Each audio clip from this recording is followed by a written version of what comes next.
Mental wellness is a big part of a successful expat experience, whether you're going abroad for a short stint or making the move long term. This is why you should visit the International Therapist Directory. It provides online listings of professional mental health therapists who are familiar with the expat as well as the third culture kid life. With over 250 members in more than 35 different countries, this resource lists therapists, counselors, psychologists, and psychiatrists interested in providing culturally sensitive, cross-cultural treatment and care for today's expat community. Visit internationaltherapistdirectory.com to find out more about this global therapy resource.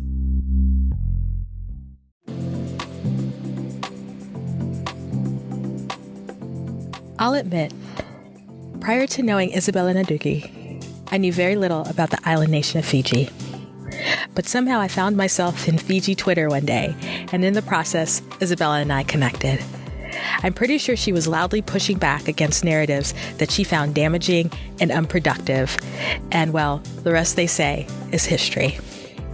Isabella, who's currently based in the UK, is a blogger who spends a fair amount of time sharing her experiences as an Indigenous Fijian on her aptly named blog, Fijian in the UK.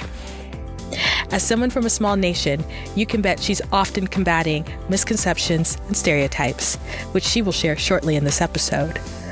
But we also spend a lot of time talking about Fijian identity and culture as it compares to her life in the UK. Isabella also highlights how she keeps her children tethered to their home culture and the delicate balance between being racialized as Black and identifying as Black, and why she's very quick to say she's Melanesian when she's talking about the Pacific Islands. Early on, Isabella will tell you that Team Fiji Twitter is quite loud, and she's right. Once you find it, it's hard to miss, and Isabella is quite the representative. Welcome to the Global Chatter. All right, so I think I start every episode by saying I'm super excited about each guest that comes on because I am excited because I feel like every guest that comes on this show has a super interesting story and has a story that I think people need to hear. And so I am completely pumped, Isabella, that you are here today. Tech issues withstanding, but thank you for coming on the Global Chatter. Oh, thank you for having me. It's been really, it's been something that I've been looking forward to since we connected on Twitter. And it was like, when you asked me, it's interesting because I'd been thinking about us reaching out to you and asking if we could do like a collaboration that very week. And as soon as you messaged me, I was like, yes, please. Well, and I was looking at the date of the ask, and it was October of last year. So the fact that at the time we're recording this, we're almost a month in. It is ridiculous, but we're almost a month into 2021. So it's been a few months, but I am so glad because I cannot even remember. I know that we've been following each other on Twitter, right? So I know that the Black Expat has been following your account, and we'll make sure we put that in all the show notes so people can follow you because I think you're really funny. But I don't even remember, and I don't know if you know, but I don't even remember what was the thing that triggered me following you. I feel like it must have been one of those things where someone tweets something and you're like, oh my gosh, I like that. And then you see who tweets. I think it was a conversation on the definition of what an expat is. When I first joined Twitter, I had no idea what it was. And it was and I was just like, retweeting and liking stuff, but I was a bit scared of it, because it's a different animal. Yeah. But I was quite scared of using it. Now I do know how to use it in terms of like what the platform is for me, in terms of my writing. So, and also just reaching out to like the Fijian diaspora and how I can connect with them and sharing of knowledge and other Indigenous communities that utilize the social media platforms. But yeah, I think it was that because it was what I remember, like for a while, I went through this phase where I was like, I really don't like how the definition of what an expat is like this colonial version of someone who's left their home country and they've come and they're working in a foreign country. And yet when we, Black and brown bodies go and do the same thing and we're earning like the same kind of money, we're not considered as and that was what triggered my, I can't believe like these guys are doing it. It's super funny because it's like so the Black expat's 3 little words, right? The Black expat. And it seems simple and not complicated, but that reaction you had is one that I see with a lot of people who are Black and brown who go, wait a minute, like these words have power and it applies to me. And so, I mean, in that way, I think you are a testimony to why this kind of site exists, because we don't see ourselves often, right? Or we don't get to, or we don't feel like we can label ourselves, or we don't get labeled. No. Yeah, I mean, like for me, growing up in Fiji, if someone said, like, I'd hear my parents refer to someone as like, oh yeah, he's an expat, and he'd be a white person. Yeah. Right. And so like my definition of what an expat is like, oh, it's a white person. Yeah. And we could have like doctors from India or Sri Lanka working in our hospitals in Fiji, but I'd never hear anyone refer to them as like, oh, it's an expat doctor. It was just like, oh, it's an Indian doctor, a Sri Lankan doctor, like, Yeah. It was just normalized. And I remember working when I was out in Dubai, because I was working out in Dubai in 2012, 2013. And my older sister, she lives there and she's married to a local. And to the locals, the Emiratis, you're an expat regardless of what you do. Right. No, right. Yeah. Because I lived in Qatar, right? So same idea. Yeah. They don't care. Like you could be a CEO or you could be like a maid. To them, like, oh yeah, they're experts. They don't care. Yeah. Like you're a visitor as well. Yeah. As long as you're not from there, you're a visitor. And that really changed my perception, because I was like, so I can be an expert as well. Like, Yeah. Because I knew it, like in the back of my mind, I knew what the definition of an expert is. It's like you've left your home country to go to work, not on the premise of settling there, because home will always be home. And so that kind of made me stop and think. And then coming here to the UK and then seeing people like still refer to expats, and it's still a very Eurocentric definition, kind of got me thinking. And I remember that was one of the reasons, like I found your, the stories that you share of people that look like me. Yeah. And I was like, oh, I love it. Like they're living their best life. Right. Yeah. And I mean, there's a reason. I mean, if you ask me this question, I say it all the time. There's a reason why there's so many pictures on the site, because I think even beyond the words, when people come on the site and it's majority, well, honestly, so it's funny because Jerry Jones, whose episode's up there, he's white. I was going to send him a note and say, you're the first white person to ever be on the Black Expat website. He would totally laugh. I said, you have gotten the honor. You know how we say first Black person to do this, first Black person to do that, first African-American? You are the first white person to ever be on it. But there's something about when you see all those photos, right? And you look, and one of the hardest things I would even say from the Black expat standpoint is when I first started getting photos, because you can't find, now it's better, but 5 years ago, you really couldn't find stock photos of Black people traveling, much less Black people just kind of living their lives in different countries. Yeah. And so, I love the fact that for you, it kind of seeing like, these people are living their life. They're normal. They're just, they're like you and me. They're not moving heaven and earth. They just, for whatever reason, live in a different place. That's it. And it's like a lot of us, like, now my husband has left. We came over as a military family. And I've always said, like, when we leave the army, we're going to go back to Fiji. Right. And then I went away to work in Dubai, came back, and it's just like evolved to like, oh, he's got a job out of the army, and like there's opportunities for our kids. And there's just a lot of things, layers to how we make our decision. Now, the plan is always to go back. Yeah. Well, And I was going to actually ask you about that. So for people who don't know, you are originally from and still are from Fiji. And so part of the reason I wanted your voice on here is because I think that I would love to hear your experiences kind of growing up in Fiji, because especially for the audience is from all over the world, but especially for those of us who are even further west from that part of the world, the less we know. And so tell me about even growing up in Fiji. And is your husband from Fiji as well? So my husband is what I think you'd refer to as mixed race. Okay. And so there's like dual heritage, mixed race, but he identifies as a mixed race. His mother's Fijian. Okay. And his father has, his links are here to England.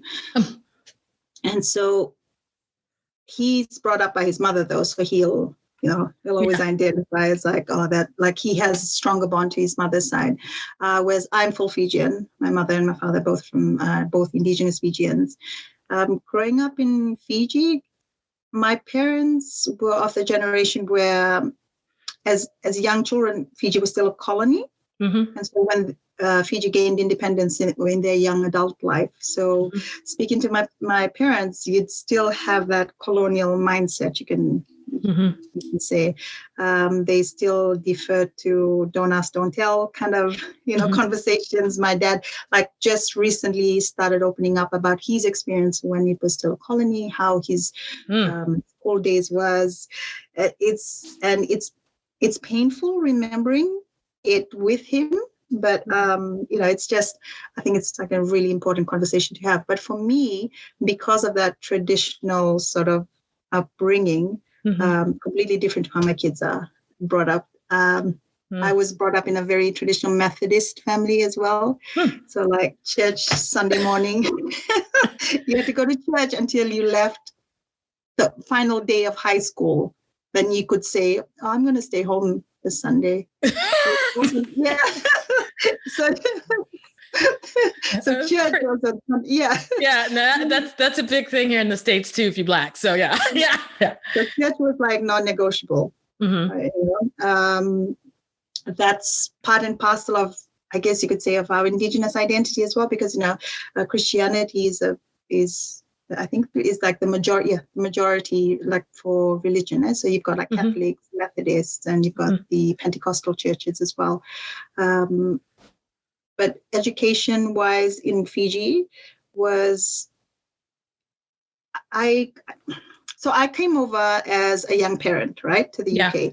And so in my mind, I'd never lived in the Northern Hemisphere. So I came with like very high expectations of what the education would be able to provide here, what the government in this country with like their resources would be able to provide for my kids. Bearing in mind that I was comparing it to what I had back home in Fiji. And then when I came here, I was disappointed in terms of it didn't meet up to the standard of education that I had back home. And so that I'm already comparing it in terms of, even though we didn't have the resources, I would say that my education as a child and as a teenager didn't have the resources that my kids would have in a government funded or state school here in the UK. The standard was a lot better. So that if I was to say about education, if we went back to Fiji, I wouldn't be worried. But then again, I haven't been home for quite a while. So. Right. So did you grow up in the capital? Did you grow up in another town? Did you grow up in a village? Like where was your time spent? My early childhood, my parents had me quite late. I'm the youngest of 5. So my parents, the age gap between the one before me is 8 years, and my brother is 16 years. He's the eldest. It's like the eldest, 16 years. I came along, and I like to refer to myself as the love child. Right. My siblings like to say otherwise. They were like, yeah, no. But my parents, by the time I came, my parents were, I guess you could say, they were established in their career, so they could spend a lot more time with me. But because they were at that point in their career that they couldn't really be at home, I spent a lot of my early childhood with my grandparents in the village. Okay. And so my grandfather, from my dad's side, so my dad's parents, my grandfather was he used to be an educator. He was a teacher, and then he was also in the military. Mm-hmm. So it was a very regimented childhood. I can imagine. But I always attribute a lot of like my work ethics and how even my writing from him, because from an early childhood I was exposed to like classicals and also like writings like Shakespeare and all of those kind of things. And so that made me inquisitive, and it exposed me to the kind of writing that I wouldn't have necessarily got if I was just running around back home with my siblings who were like constantly reminding me like, you weren't supposed to be here. Yeah. So tell me, was in your childhood, was travel part of your childhood at all, or no? No, like travel for me was within Fiji. You know, like it was something that white people did. Yeah. You know, like tell me more. Yeah, like going to hotels was like, oh, that's a big thing. Like going to hotels would be because my mom worked in the bank. Yeah. And so they'd have like the annual, the bank employees treat, and they'd have a weekend. That was like a big thing for us as kids, because like my mom would take us to the hotels, and it was like, but you had to behave. You wore your Sunday best. Yeah. It was like looking back, I was like, gosh, that was so stressful. That's a lot, right? Yeah. Like we'd go to the beach, but it was like it wasn't like, oh, what are we doing on Saturday? Let's go to the beach. There was none of that. Like Saturdays was for chores. Mm-hmm. Yeah. Saturdays was like for cleaning the house, and like Sunday was for church. So that was pretty much your weekend. Going to the beach was usually Sunday school picnics, annual picnics, or they'd organize something for the Sunday school class. Yeah, no, it wasn't something that I really that I grew up with. It was a lot of it was spending, like we'd do stuff together as a family. Mm-hmm. And then, and I guess you don't appreciate it as much as a kid, because you just look at it as work. Mm-hmm. But now as parents, I appreciate it because I see it as like, that was my parents trying to provide experiences, like for us to appreciate each other. Because my parents, so my brother studied agriculture in university. Mm-hmm. So my dad thought he wanted to become a farmer. Right. So my dad and my mom, they leased this plot of land. It was a 20-acre piece of land because they thought he's going to be a farmer, and that's us sorted for food for the rest of our life. No, he didn't. He did not. And so the younger four was stuck with going to the farm every Saturday with my parents. And I was just like, why are we doing like my dad was an accountant, my mom worked for the bank, like none of us were farmers. But it was the original farm to table, which now you see in all the restaurants. But it was just like, and then my brother's like, yeah, no, I never wanted to be a farmer. Like, what made you think that I wanted to be a farmer? Like, I mean, yeah. I guess in the context, and everybody's family is different. I guess where I'm curious is that, so you've described this existence. Would you say, from your observation, it was similar to other Fijian families, or was it different in terms of, were people traveling? Did they go to other places, or people pretty much stayed with you? I knew of Fijian families that traveled. Yeah, definitely. Fijian families were traveling. But for us, I think it wasn't so much that my parents couldn't afford it, but it was my parents were very heavily involved with like the traditional obligations that came with my dad being the son of like the head of our village. Like my grandfather was the head of the village, so there was a lot of traditional obligations that came with that, and they were retired. So my dad and his brothers, they had to help out as well. So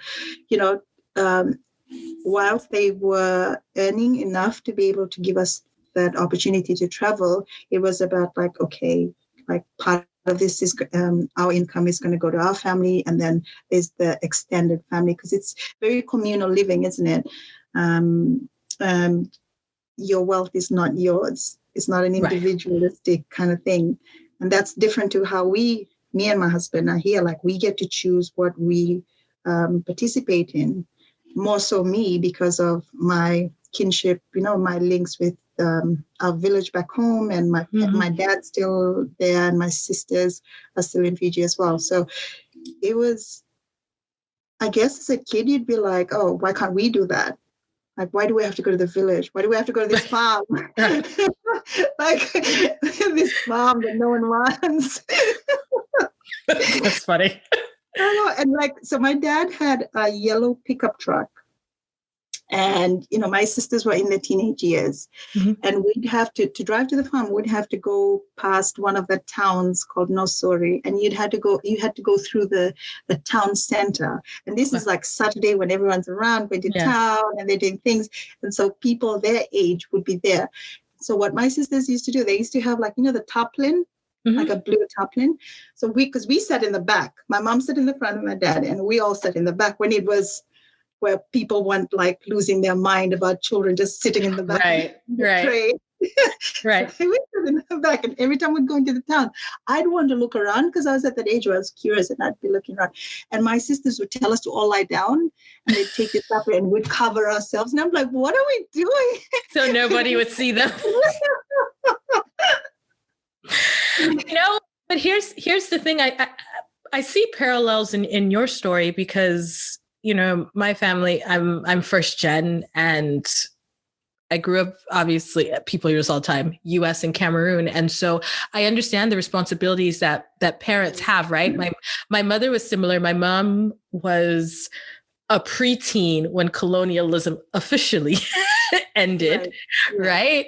And the obligations and what you have, and you're right. It's funny how much the parents still gave us experiences, which even though, because when we think about travel, we think about experience, like we do it to go and, bond with family and see somewhere new. But they were still experiences, even if you were going to the village. Because I'd be the same way. My dad was like, we're going to the village. I'm like, nobody wants to go to the village. Like, why are we?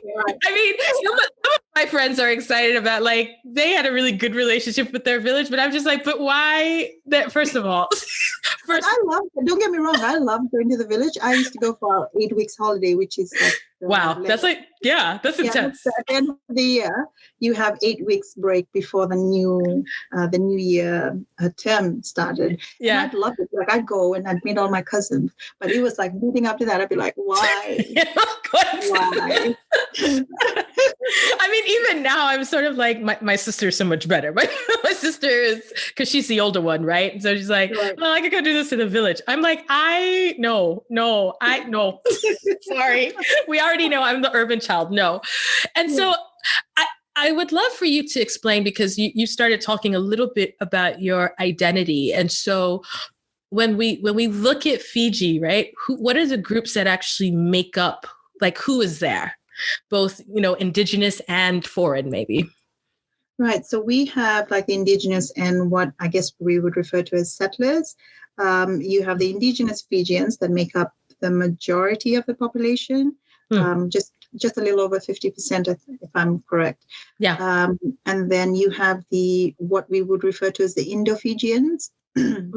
And they were brought over as indentured laborers by the British. So they were brought over to work on the sugarcane plantation when Fiji was ceded to Great Britain. And then you have like the Chinese Fijian communities, and then you have all the other little sort of ethnic minority groups as well.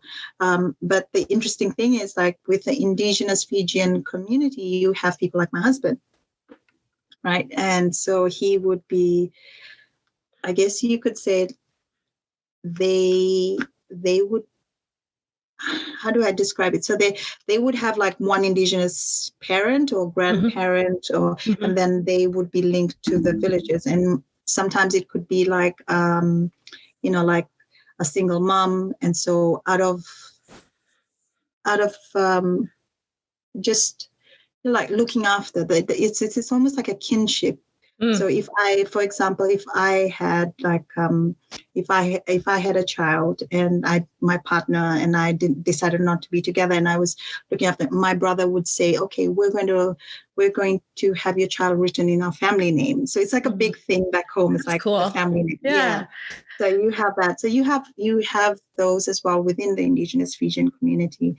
And there's like, I guess with them, the struggle is like how Fijian, they tend to have that struggle of like, how Fijian are you? Because not because of the way that they identify, but because of like the pressure of having to explain to those who are not part of our community that they do identify as Indigenous Fijian, or they do recognize the kinship that they have with the Indigenous Fijian community as well.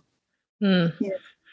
I mean, I'm completely fascinated because I'll be the first one to admit, and I know I'm not the only one listening who knows very little about Fijian history. So that's why I'm asking all the questions. Yeah. And so I was very interested by that term you used, settler. Like who is that applicable to? Like who gets called that?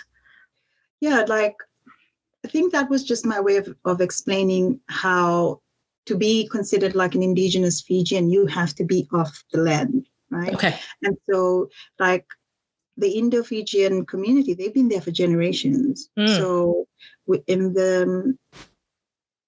it was a 2013 constitution. I think I could be wrong with the date, but the Fijian constitution has been changed to include that every Fiji passport holder of a Fiji citizen is known as a Fijian. And it was quite a contentious subject. I mean, you might see it like on my timeline. Sometimes people are like going back and forth, like, who is Fijian and who isn't Fijian? How are you this? But like our constitution says, as long as you're a citizen of Fiji, you're considered Fijian. But before that, Fijian, to be called Fijian, was only for Indigenous Fijian. Indigenous. Yeah. And so let's talk a little bit though about that contention. Where have you seen that kind of the arguments on both sides? Where's the concern? The concern is like a lot of the Indigenous Fijian and a lot of those of us who are Indigenous Fijian, it's not so much that we don't want people to be included in the term of Fijian. I think it's just about the fact that there was no consultation made with the Indigenous Fijian community. And so a lot of people are like, I think they feel like there's a bit of a loss of identity there, like that has been taken away without any consultation or just like dialogue to understand like what being Fijian, or the term Fijian, like for me, I have no problem with it. I think, especially for our Indo-Fijian community, because I feel like they were brought there and they just left Fiji, and then now in 2020, 2021, we're telling them like, oh well, you still can't be called Fijian, and I'm going, some of them like 5 generations. Okay. Mm-hmm. Yeah. So I think they have every right to call themselves Fijian as a citizen of Fiji.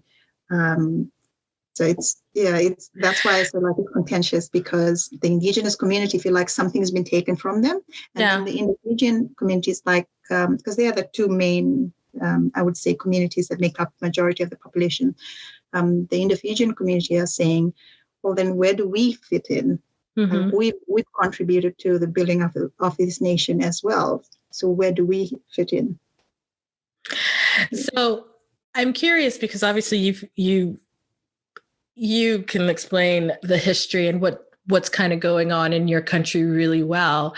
I'm fascinated about, and this is, I'm really curious what your response is, as someone who now lives outside the country. What do people assume you are when they see you? Do they even consider that you're Fijian, or do they think you're something else? What, non-Fijians? Yes. So when I was in Dubai, I used to get mistaken for, it was either Brazilian. Okay. Brazilian or Sudanese. Yeah. I can see it, but I'm really because like the Sudanese women that I worked with were absolutely beautiful. So I was like, I was like, I'm totally Sudanese. I can't speak Arabic, but I can still Sudanese. Yeah, and so I used to get that a lot, where people would come up to me and speak Arabic, and I'd be like, "Oh, sorry," and then the and Brazilian, they'd get mad. yeah, And they'd be like, "Oh, shame on you for not knowing your language." Just like, okay, go for it. That used to happen with me with Nigerians all the time. They would come as like, they'd speak whatever dialect they spoke. So if they were Yoruba, whatever. And then I'd go, sorry, I don't speak. And they're like, oh my gosh, you should know the language of blah, blah, blah. I'm like, but I'm not even like, like slow your roll. I'm like, why are you still mad? I'm telling you, I'm not from your country. So, and I guess I could see the Brazilian too. I mean, I guess I get it, but I wouldn't have landed there. That's interesting. No, I like Ethiopian. I've been okay. Yeah, I've been like mistaken for Ethiopian, but it creates a really interesting conversation, because then when I say no, I'm not from there, and then I say I'm from Fiji, then they go like, oh, Fiji, like tell me more. Yeah, and then over here it's just like they have no idea.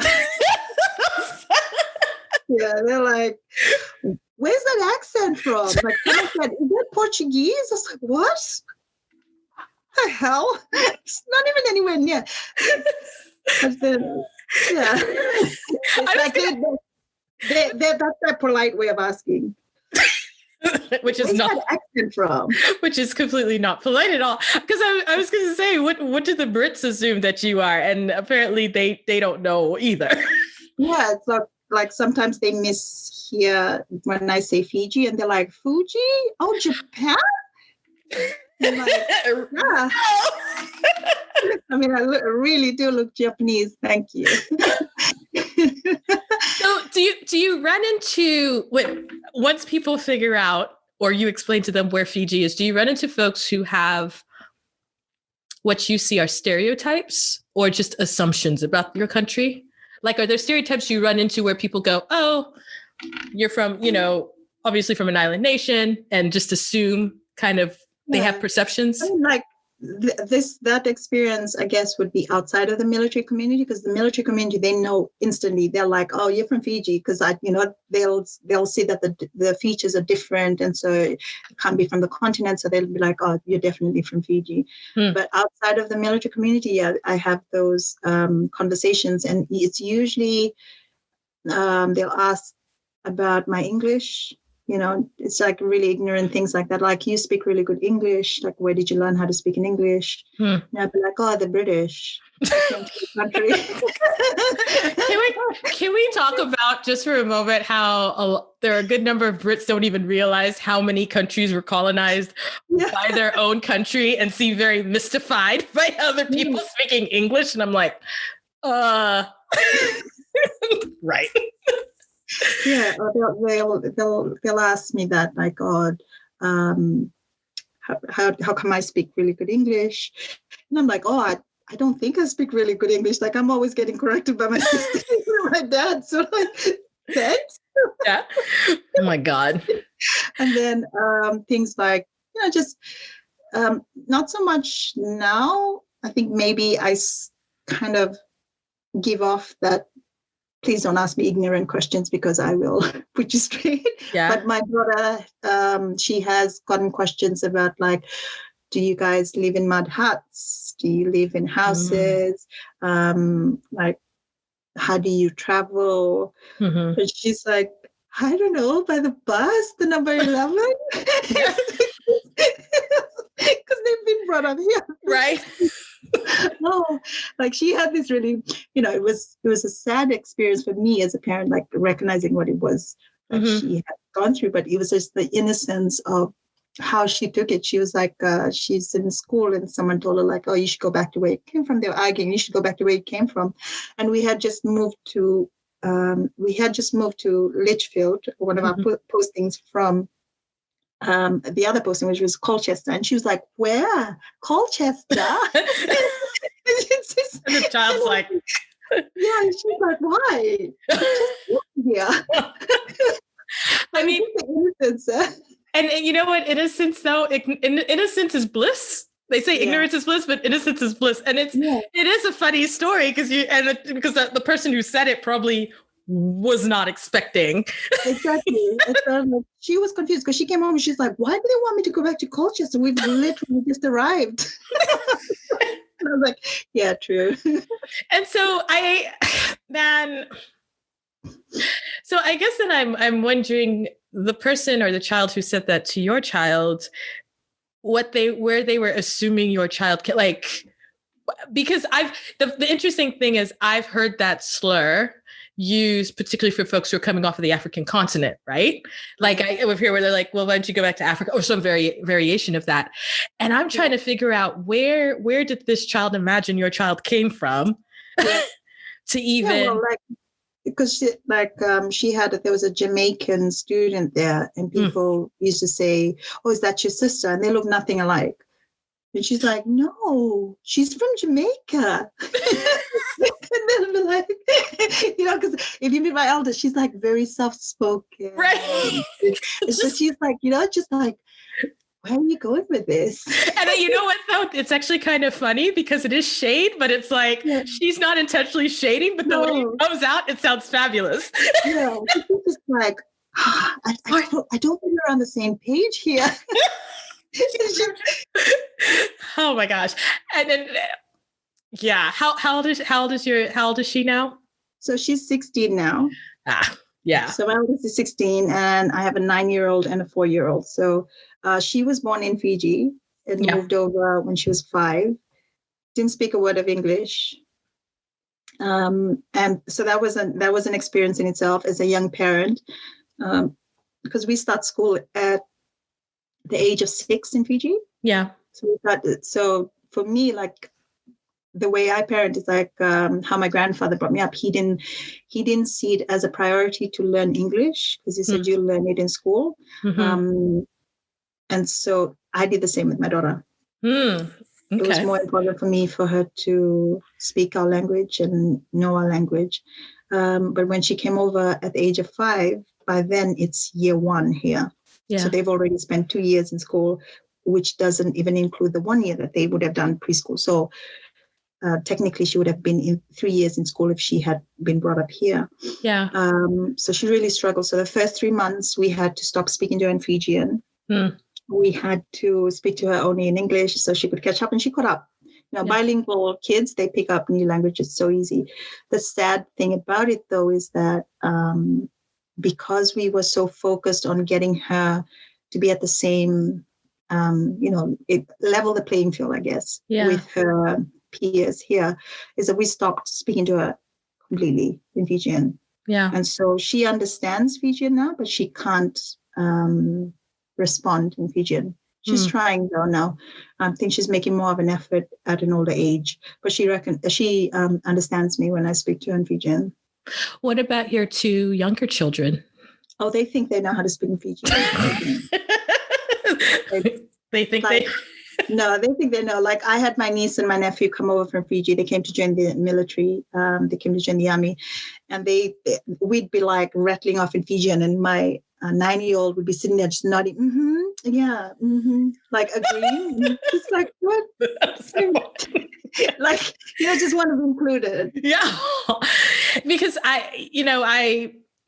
I think that's an important point that you bring up, especially when you raise children outside of the culture you grew up in. Yeah. I see this tension with parents all the time in terms of how much and how do you keep your children tethered to the culture, that tie, right? Because they are very much part of British society, but they also have Fijian parents and that's their heritage. And so, really figuring out the ways. And I know that I've had more conversations with third culture kids, cross-cultural kids about language more than anything else. Yeah. And it's real interesting. The older folks get, they keep saying, I wish my dad had taught me the language, because that, language is culture. Yeah.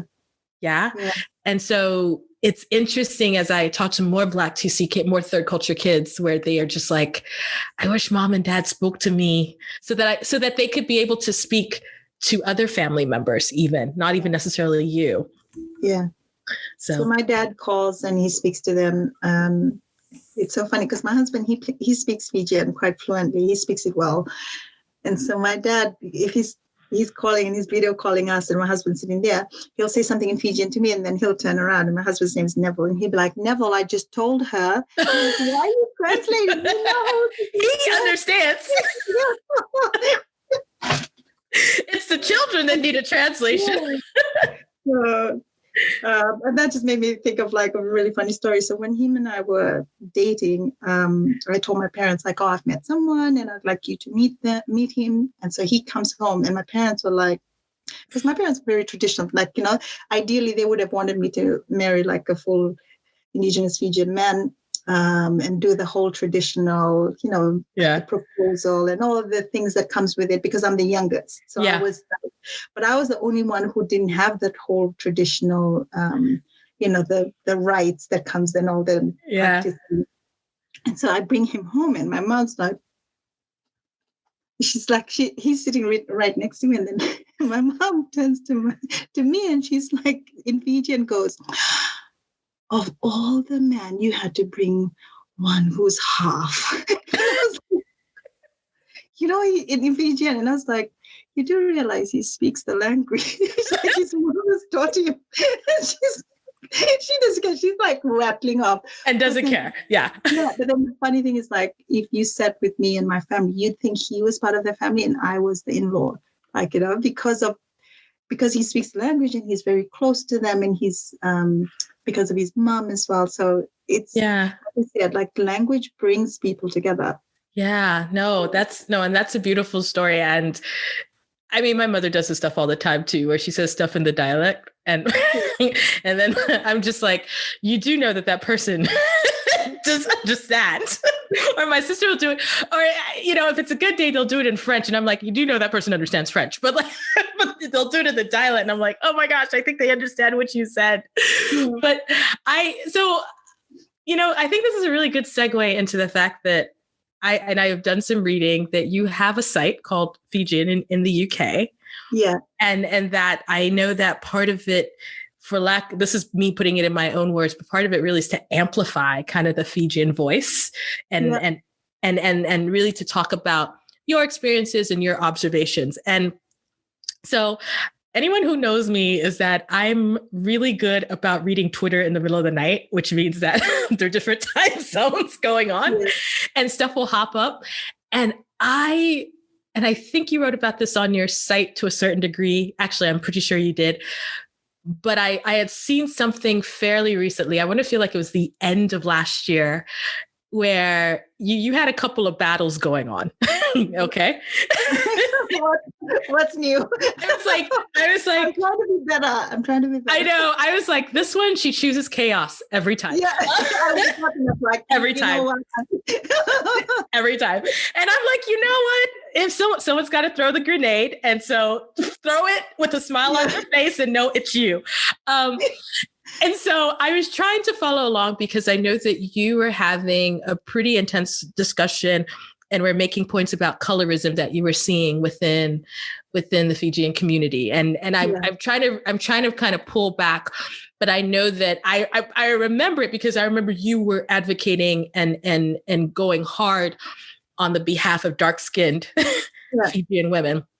And I think it looked like it was a greater conversation having to do with Melanesia and Polynesia and whatnot. And so I would love to talk a little bit about that, just from your experiences and what are some of those challenges that you see within the community? Because obviously when you're talking from the US, because of our media and our reach, things get I mean, you can't miss it, right?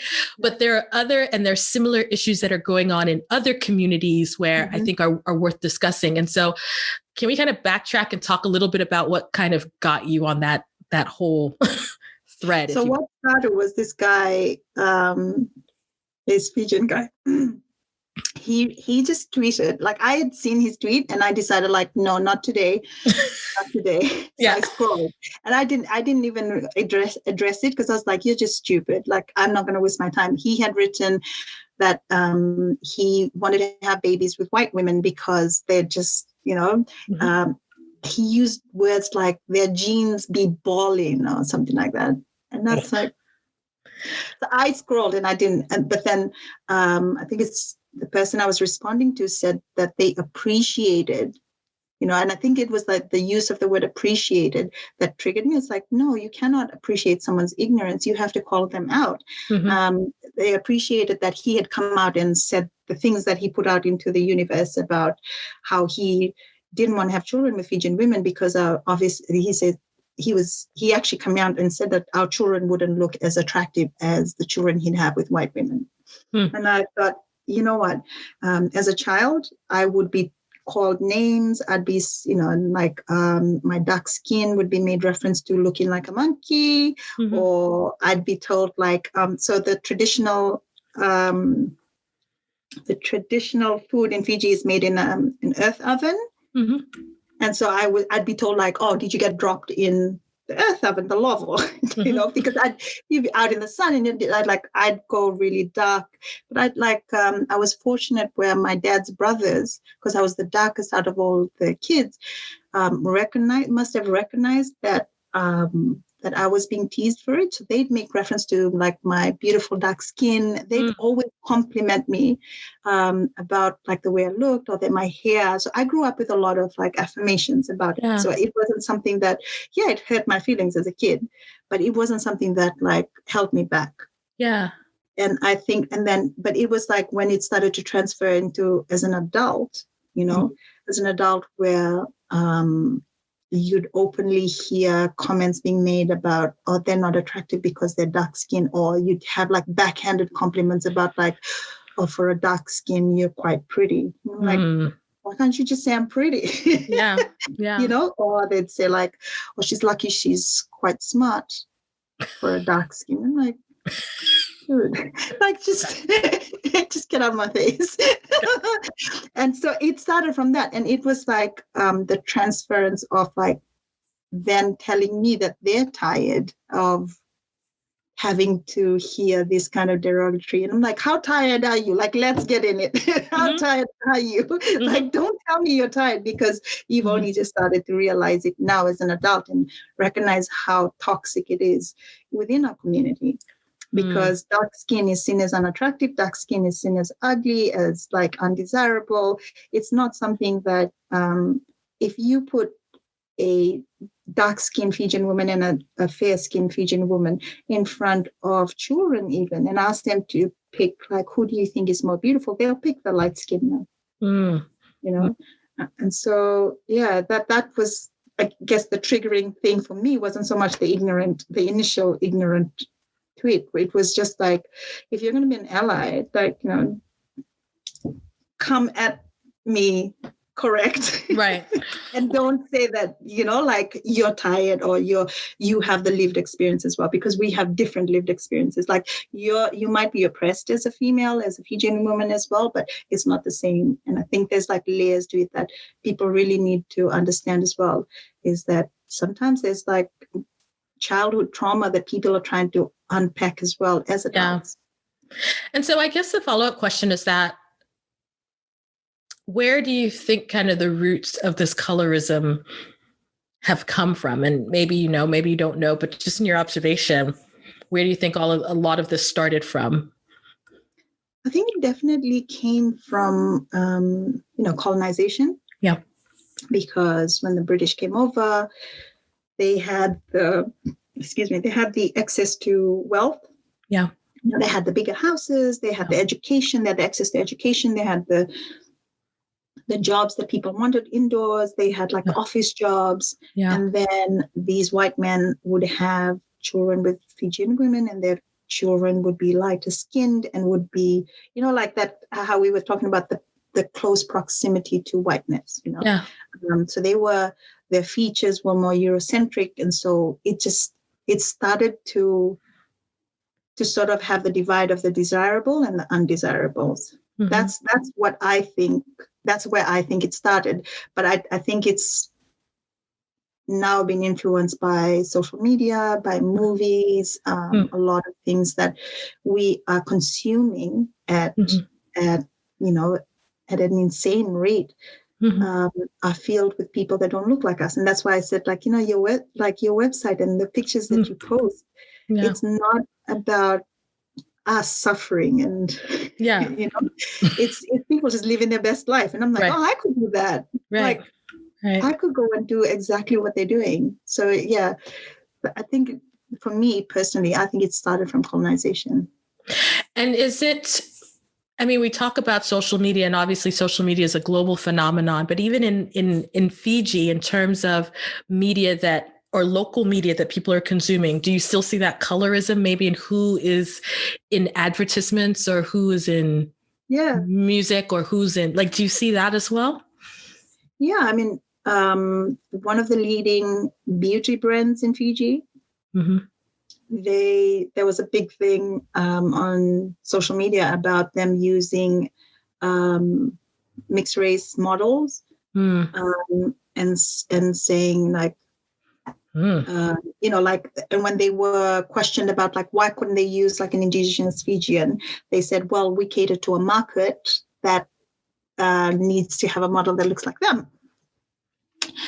And then they came back and said like, but we do have indigenous Fijians on our social media. And then when you did scroll down their company social media, it was like the indigenous Fijian women on their social media page was the ones that worked in the factory. So it was like, yeah, no, that's not what we meant. Sorry, I'm like trying to fix my face here. If anyone knows me, I'm trying to fix my face because this is the point where I go, okay. Because, here's what I thought you were going to say, and maybe you might say this. Whenever we start talking about the beauty brands and some of them are owned by some of the same companies globally, right? Right. And invariably on this podcast and even off of this podcast, I then get into a conversation about whitening creams. And so I was going to talk about that. I was going to talk about like we had ads, and he was a girl that I went to school with. Oh no! And I hope people don't recognize. I'm looking around here as if she's going to pop up. Right. I mean, if she listens to the podcast, welcome. But go ahead. So she, and it was a big thing because like it was about her looking. She wakes up. The ad was like she wakes up in the morning, she looks at herself in the mirror, and she's like looks really sad. And then she looks, and there's like the whitening cream, and she takes it and she puts it on her face. And all of a sudden her day changes and she's so happy. And she's like, this is the life I was waiting for with the cream. Then they pulled it after a lot of, and I feel like that's something that I need to acknowledge as well, is like the women's rights movement in Fiji. And, they were the ones who spoke up against it and said, like, that's not what we need for our young girls and our young women in Fiji right now. And so he got pulled off air. Yeah, no, I mean, whitening creams drive me nuts. And it doesn't matter, we see this. We see this in Sub-Saharan Africa. We see this in Asia, right? Especially in South Asia. We obviously see this in the Far East, and we're seeing this in the Pacific and in those parts of the world. And it's just, it is amazing to me how they're still flying under the, because I've said this before on the podcast. I think it was I want to say whoever owns Dove now has all these brilliant, female centric ads in the US and whatnot, but they still sell whitening creams in other parts of the world. You remember the ad that they did with the black guy? Was it them? No. Which one? No, the woman where she takes the top off, and it was something about like the different shades of women. What was it about? I don't think so tell me more. So it was about, I wasn't sure maybe I'm not remembering, but it was like the different shades of women. It came from white women to a dark-skinned black woman, and they like take the vest or something up, and then it came up to her, and it was like, like, what are you doing, Tom? I can't remember. I remember watching and going, that is so wrong. Because I feel like they're very, I feel like a lot of beauty sites are, because of the loud pushback they'll get, like in the West, they're a little bit better about controlling, though, you know what I mean? Like not being ridiculous. But then when you start getting the further east you go, Yeah. the more they're like, well, they're a little bit lax. And that's why I'm really happy to hear that in Fiji, like those women pushed back because quite frankly, you know, in the US, if you push back, everybody hears it on Twitter, right? If you're just in general, like you don't even have to be following anybody in the US, it just starts trending. But in other countries, you know, unless you're following a specific community, you don't know. And so, yeah, I mean, I suspected colonialism had a big part in terms of the way colorism is looked at. And I think what I find interesting, obviously having read your blog and following you on social media, is that you are very vocal about pushing back against narratives that you see are very problematic. Like, and I know we were joking about it before, but I think that, you know, you using your voice and saying, look, these are issues and you can't just, you know, make generalizations about beauty based on without realizing how detrimental they are. Does that make sense? Yeah. And so, I know that's why I think your Twitter is the best. I keep saying this, but I think that people need to follow you on Twitter because I think it's super, super interesting. And I mean, also, for me, like having daughters as well. And so my 9-year-old, she has like a natural, like very curly, very kinky, natural hair. So it's just about like, I always think of it this way. If I can't be advocating for like all these things that uphold women of color when I've got like 2 young kids at home and I'm not practicing it with them. So like, you know, and they need to be able to, I guess, because whatever conversation I have like, you know, obviously age appropriate, I have it with them as well. So I have that conversation with them about, you know, how dark-skinned Fijian women have a different sort of treatment to light skin because they would be considered as light skin. And then I'd explain to them like, what's the responsibility of you being around your family who are dark skinned and then hearing these things, that's where you come in, like, you know, but then just make sure you don't center yourself because it's not about you. Yeah, no, totally. I think I appreciate that because you know, we've all been, well, we have not all been, but some of us have been little Black girls, little brown girls. And so we kind of remember kind of the things that were said to us and kind of know the emotions around that. And as I was thinking about, as I was preparing to talk with you today, I'd seen that there had been, and correct me if I'm wrong, but there had been this, I don't want to say backlash, but I want to say there were negative comments made to, I believe, was it a Fijian beauty queen? Was she, who am I thinking of? Was she a Fijian? I forgot, man. And I could be wrong because maybe she wasn't from Fiji because she was dark skinned. And to me, she was beautiful. And she had won, and she could have been from a different part of Melanesia, but like there was so much like, it seems like she dealt with so much racial insults that were hurled towards her because she was from Papua New Guinea. Ah, there you go. Yeah. And I on the Mid-South Pacific pageant. Yes. Yeah. And her name is escaping me. And I was sitting there thinking, oh my God, like, why are people like, why is this? Yeah, she's gorgeous.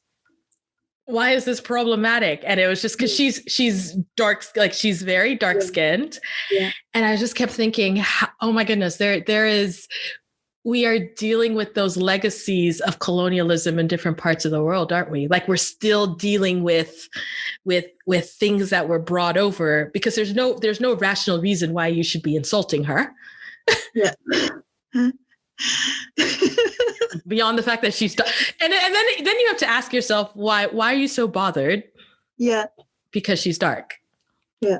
That's it. It comes down to that. Like they'll try and come up with this whole they'll try and make up all these excuses, but it really boils down to the fact that how dare you, a dark-skinned woman, defy all beauty standards and what the definition of beautiful is by the Eurocentric model, and come out here and win the competition. Not only just participate, but win it.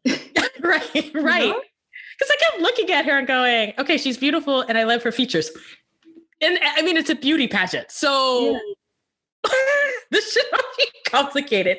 But are there, I mean, obviously you can only speak as someone who's from Fiji, but do you see kind of those conversations go across with other island nations? Do you see that with like Polynesia and Micronesia? Like, are those the same conversations that are happening around? I mean, yeah, we have those conversations between us, like with the Melanesians and Polynesians. Like Polynesians were, and I would say are still like considered like the model Pacific Islander.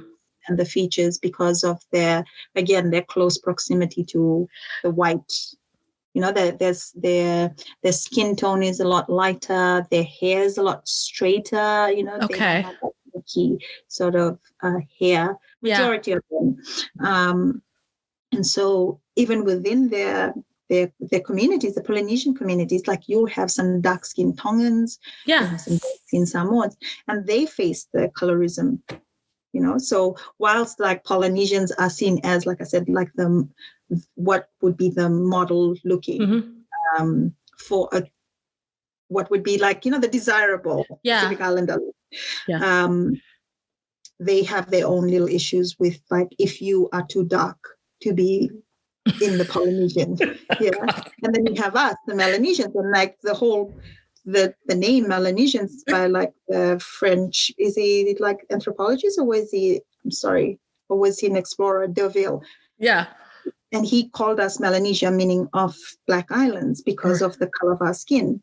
And which is why a lot of people like, I like using the term Melanesian. I prefer using Melanesians. I don't like referring to us as just Pacifica, like I call us the Pacifica community, but I feel like there has to be a distinction, because if we don't, then we're minimizing a lot of our lived experiences as like different Pacific Islanders, because everybody has a different lived experience. I mean, you have some Pacific Islands that went through slavery, you know, so them saying, oh, we need to kind of just like come together and call ourselves one. I'm like, no.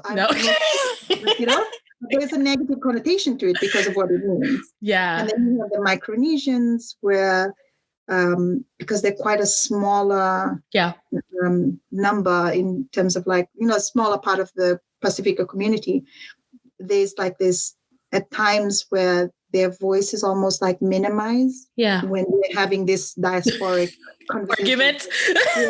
Argument? No, I'm just saying. Like, especially like Melanesians, like Team Fiji Twitter is quite loud. Yeah, no, I've noticed because I'm not even, I like it comes across my feed. I'm like, how am I part of this? But no, all guns blazing. And and people who follow me are like, man, I learned a lot about business from you. I'm like, I'm so sorry. Like, I love it though. I think it's the best. But yeah. And so there's a lot of conversations that we're not afraid to have. And I think that's great. And then there's a lot of conversations where we kind of share knowledge as well and correct each other if we need to. And so I think in terms of how we have our own little colorism within like the Melanesian community, that it's in the wider Pacific community as well. It exists, definitely exists. And it's not subtle. I mean, it might be subtle for us living away, but for those who live in the Pacific Island nations, they will tell you like, oh yeah, it definitely exists. And so do you, with that background, then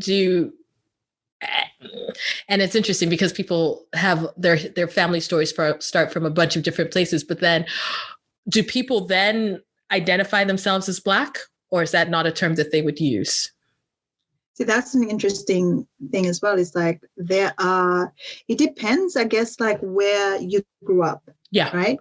So like I would say the young Fijians who grew up here in the UK, if they were asked, like, what are you? They'd identify as Black, and not because, and I think that's where the danger of like, because of what the definition of being Black is.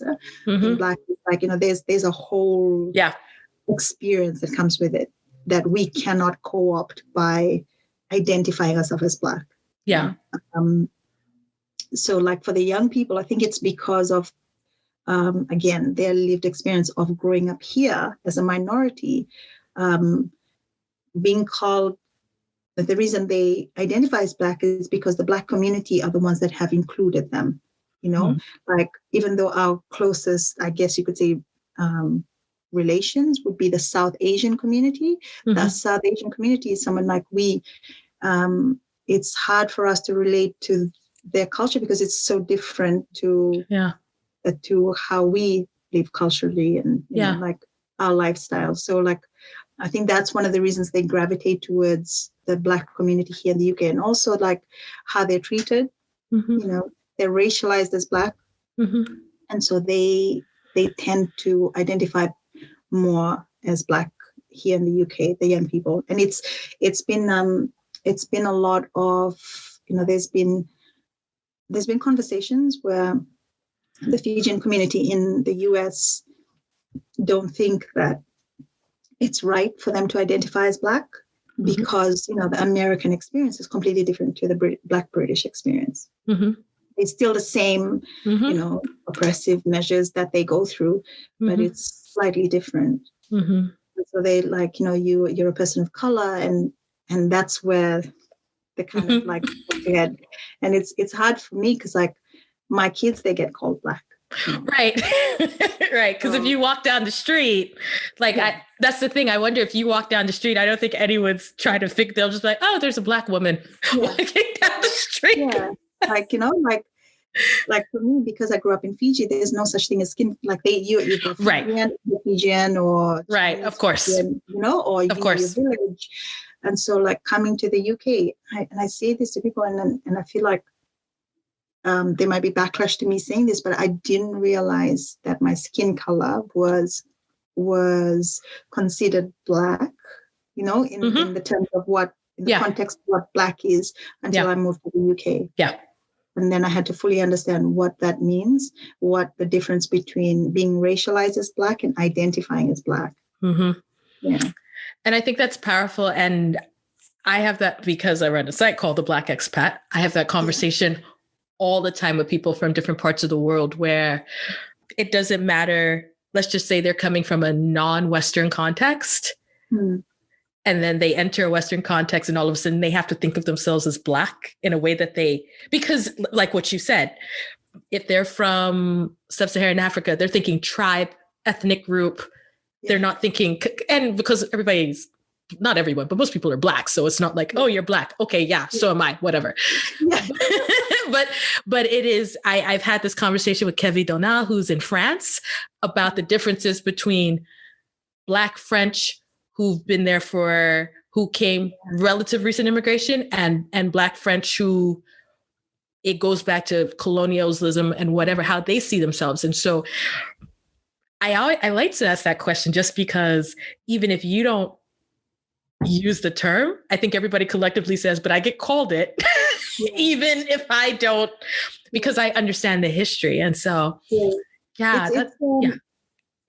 it's such a delicate conversation to have. Yeah. Because I'm always having to consider, in terms of like the privilege I have, being able to like, I can trace my family line back generations. And then you have like, I have Black British friends who like 3-4 generations here.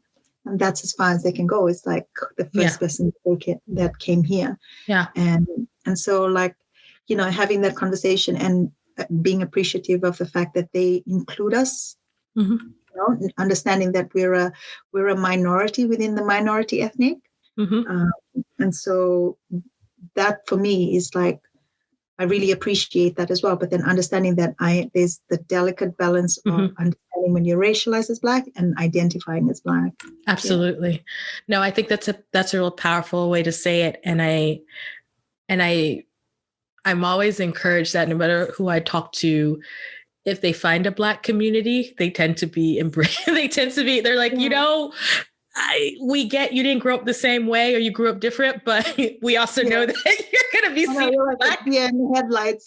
Like, they're like, what's happening? and I think that's the thing that I love about what I get to do is that I always get to hear people go, there are communities that have embraced me, even if I grew up differently. And so even though I think it's funny we say Black community, but honestly, there's so many communities of Blackness. Yeah. I still love, it still warms my heart when I hear people go, but this community embraced me because they get it. Because because you still are gonna, you're still gonna get the consequences or the repercussions of whatever the history of that country is. Yeah. Even if you just came like last week.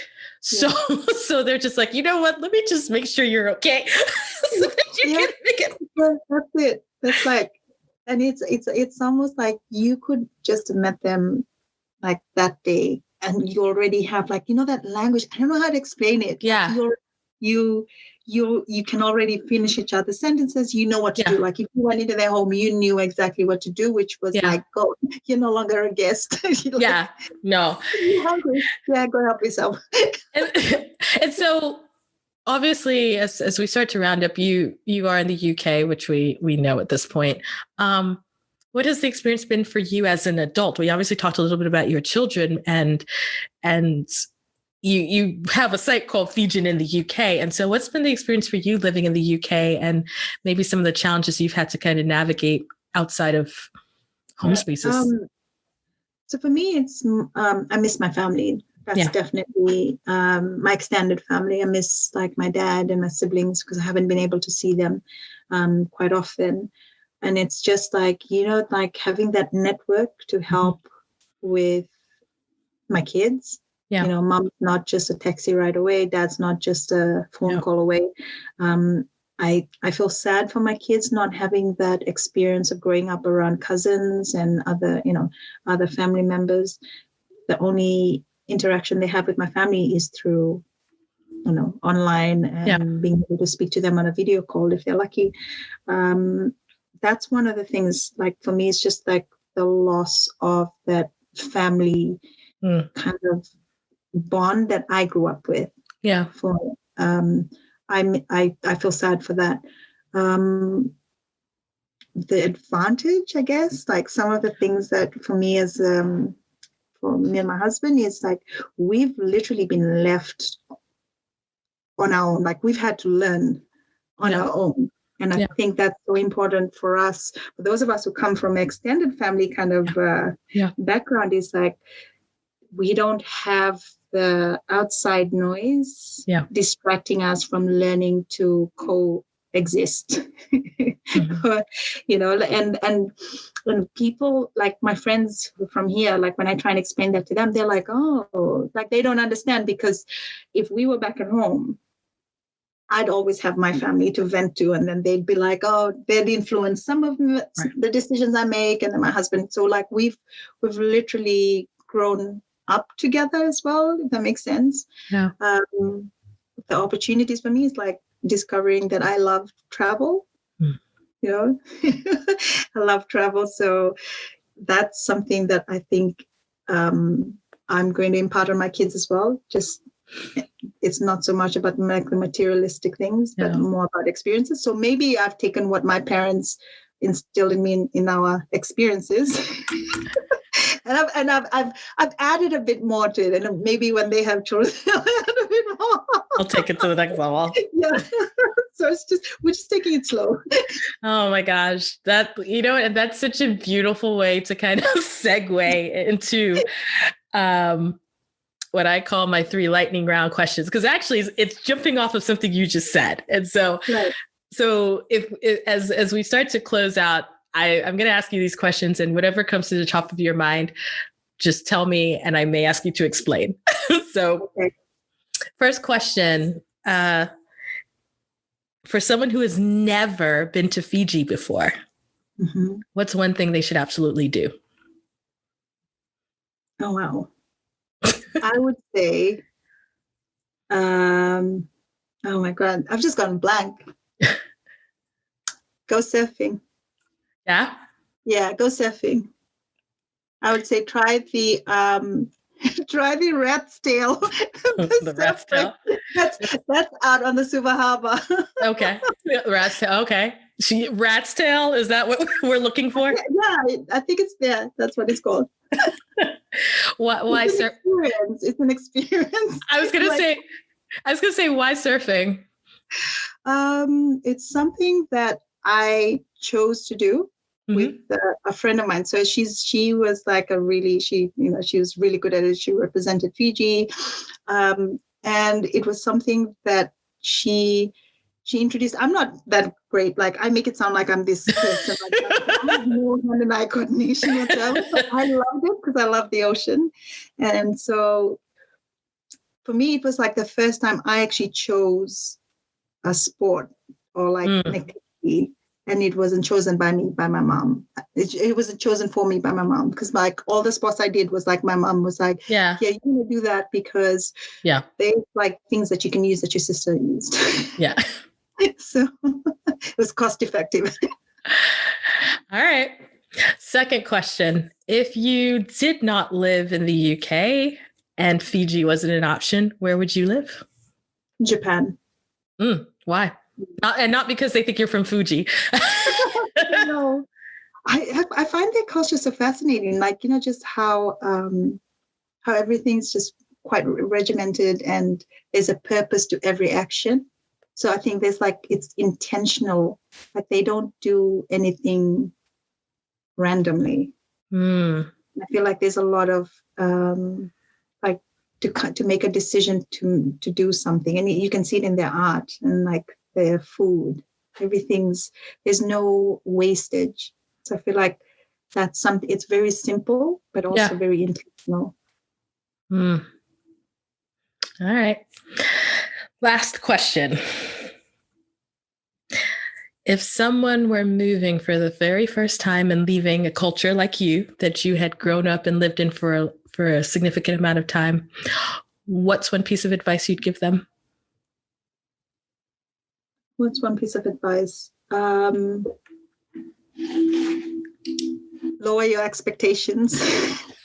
Lower your expectations, yeah. The reason why is I came with very high expectations of what life was going to be like in the UK, and was bitterly disappointed. Gosh, don't put that in the ad campaign. Welcome to the UK. You might be disappointed. I mean, but like, I'm not saying that it stayed that way. Like, I've learned to like just roll with the punches, and now I enjoy it. I'm just saying. It's not helping, is it? Not helping. I've learned to get over my disappointment, and I've just accepted it for what it is. Yeah. That would be a funny ad campaign, though. If someone actually did that, I'd be like, you know what? The country is very self-aware about itself. I probably would go. Any country that's open to say, look, we're not perfect. You probably will be disappointed, but come anyway. See you soon. See you soon. Oh my gosh, Isabella, thank you so much for your time and for you, sharing your story. I need to tell everyone where they can find you. So where can we find you on the interwebs? Right. So I am on Twitter and Instagram with Fijian in the UK as one word. The username is Fijian in the UK. And my website, which is, again, Fijian in the UK. It's not really hard to find me. If you just type, and on Facebook, it's Fijian in the UK. UK, you're right. Like, my husband has said, like, what happens when we move countries? It's like, I'll just cross out the UK. And it can be, and that would be your brand. I've seen it before where people have had a brand with a country and then they're like, I'm not in the country anymore, so...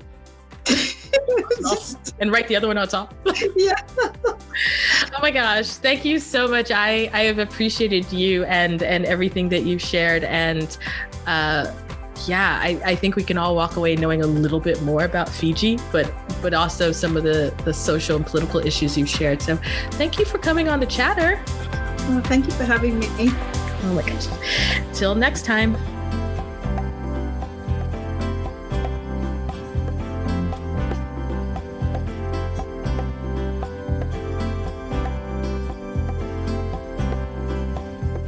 The Global Chatter with the Black Expat is hosted by me, Amanda Bates. It is produced by Justin Williams. You can find the show wherever you get your podcast or follow us on our YouTube channel at The Black Expat Presents.